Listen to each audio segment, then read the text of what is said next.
Our story begins at the Hickam family dinner table, a place where silence is usually the main course. The eldest son, Jim, is boasting about his football scholarship, the golden ticket out of this dying town. But the younger son, Homer, has a different idea.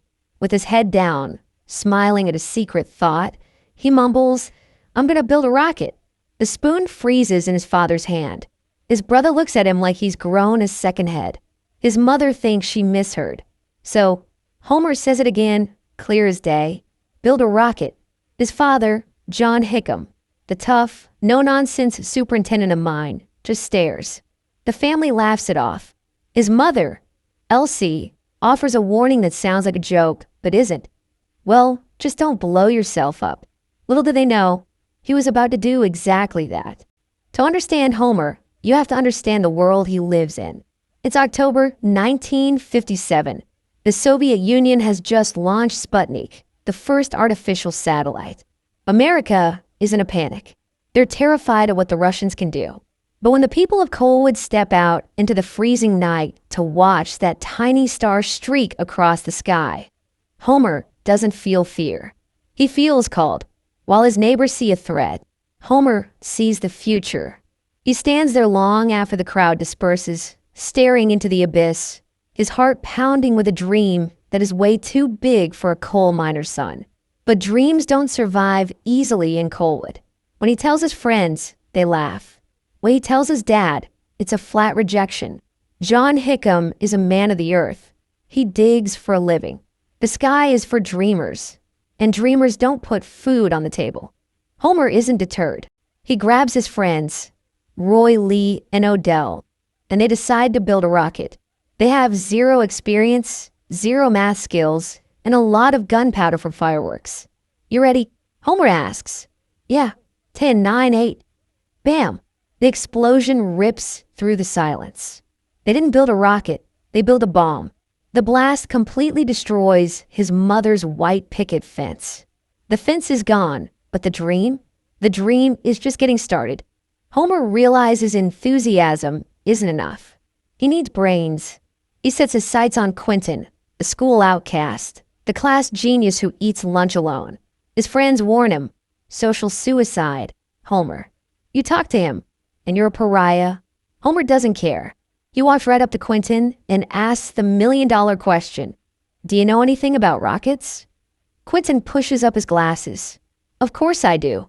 And just like that, the Rocket Boys are born. They set up shop in Homer's basement. It's a montage of sawing iron pipes, mixing dangerous chemicals, and welding fins. They are messy, loud, and brilliant. They hit a wall with a nozzle design. They need a welder. Homer sneaks to the machine shop and begs a worker, Mr. Baikovsky, for help. Baikovsky knows John Hickam would fire him for wasting company time on toys, but he sees the fire in Homer's eyes. He agrees to help, sealing their secret pact. But you can't hide a rocket forever. The principal, Mr. Turner, catches them and confiscates their latest model, calling it a death trap. Enter Miss Riley, the science teacher. She sees something in these boys that no one else does. She saves the rocket and plants a seed, the National Science Fair.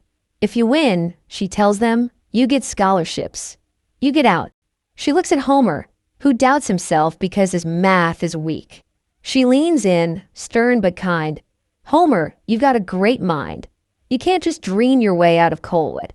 Emboldened, the boys prepare a hawk-eye, named after a bird that couldn't fly. Appropriate. Homer lights the fuse. He dives behind a metal sheet. Whoosh! It flies. For a second. It's beautiful. Then it turns. It swirls. It screams through the air like a heat-seeking missile and dives straight toward the mine office. Chaos. John Hickam is furious. He stands in the wreckage, humiliates Homer in front of the workers, and bans them from ever building rockets on company property again. He crushes the rocket and throws in the trash. It's a brutal scene. The father isn't just angry about safety. He's angry because he thinks Homer is rejecting his heritage.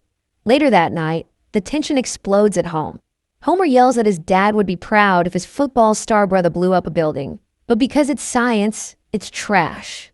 John snaps back. You don't know what the mine means. You're just a boy. Homer screams.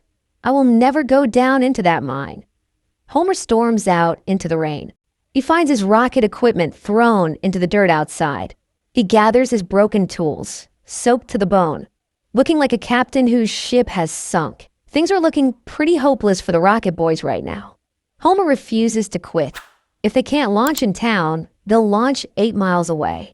They trek into the wilderness, carrying cement and steel. They build a launch pad from scratch. They call it Cape Coalwood. It becomes their sanctuary. They need better fuel. Quentin suggests mixing potassium chloride and sugar. They mix it in a pot, like witches brewing a potion. It's unstable, it's dangerous, and when they test it, FWOSH, a pillar of pink fire shoots into the sky. They have their fuel, but the failures keep coming. Ankh-4 explodes. Ankh explodes. It's a montage of failure. Winter turns to summer, and they keep blowing things up. But they learn. They realize air bubbles in the fuel are causing the explosions. They switch to liquid binders, alcohol. Finally, a launch day arrives. A crowd has gathered. People who used to mock them are now watching. Miss Riley is there. Homer lights the fuse. This time, the rocket doesn't turn. It doesn't explode. It soars. It pierces the clouds, straight and true. The roar of the engine is matched only by the roar of the crowd. Homer returns home on high, holding a letter from Wernher von Braun, the famous rocket scientist. He shows his dad. John Hickam doesn't even look up from his paper. Stop worrying about von Braun and worry about your town. It's a crushing blow. No matter how high the rockets fly, the father refuses to look up. Success brings attention, and attention brings trouble. A forest fire burns near the town. The police arrive at the school. They arrest the Rocket Boys, claiming a stray rocket caused the fire. It's a lie, but Homer can't prove it. Handcuffed, humiliated, their launch pad is shut down. Then tragedy strikes. A massive explosion rocks the mine. The siren wails, a sound that freezes the blood of everyone in Coalwood. Homer runs to the mine. Men are being carried out on stretchers.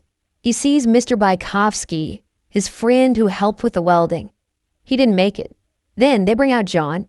He's alive, but his eye is crushed, his leg broken. With the father unable to work, the family faces eviction. Someone has to provide. Jim has his football scholarship. That leaves Homer. In a heartbreaking scene, Homer drops out of school. He puts away his math books and picks up a helmet. He descends into the blackness of the elevator shaft, watching the square of sunlight, and his dreams get smaller and smaller until they vanish. Homer becomes a miner. He comes home covered in black dust, his hands calloused. He sees the world through his father's eyes now. He understands the brotherhood of the miners, the danger and the pride. But his soul is dying. One day, his mother tells him Miss Riley is sick. Hodgky, they're back in the game. They win a county science fair. They're going to the National Science Fair in Indianapolis. But the mine is on strike. Violence is escalating. Shots are fired into the Hickam house. John Hickam is under immense pressure. When Homer tries to say goodbye before leaving for the fair, his father snaps. The town is dying. The mine is dying. And you want to run away. Homer screams back, I'm going to space, Dad. Homer arrives in the city. He's a country boy among the elite. But his display is incredible. People are talking about the Rocket Boys. Then disaster. Someone steals his rocket nozzles, the most critical part of his display. Without them, he's disqualified. He calls home in a panic. He needs new nozzles. The only person who can make them fast enough is his father. But the strike is ongoing. The machine shop is locked down. Homer's mom, Elsie, takes the phone. She turns to John. This is her moment. She threatens to leave him. I will live in a tree if I have to. You help that boy, John. For the first time, John Hickam relents.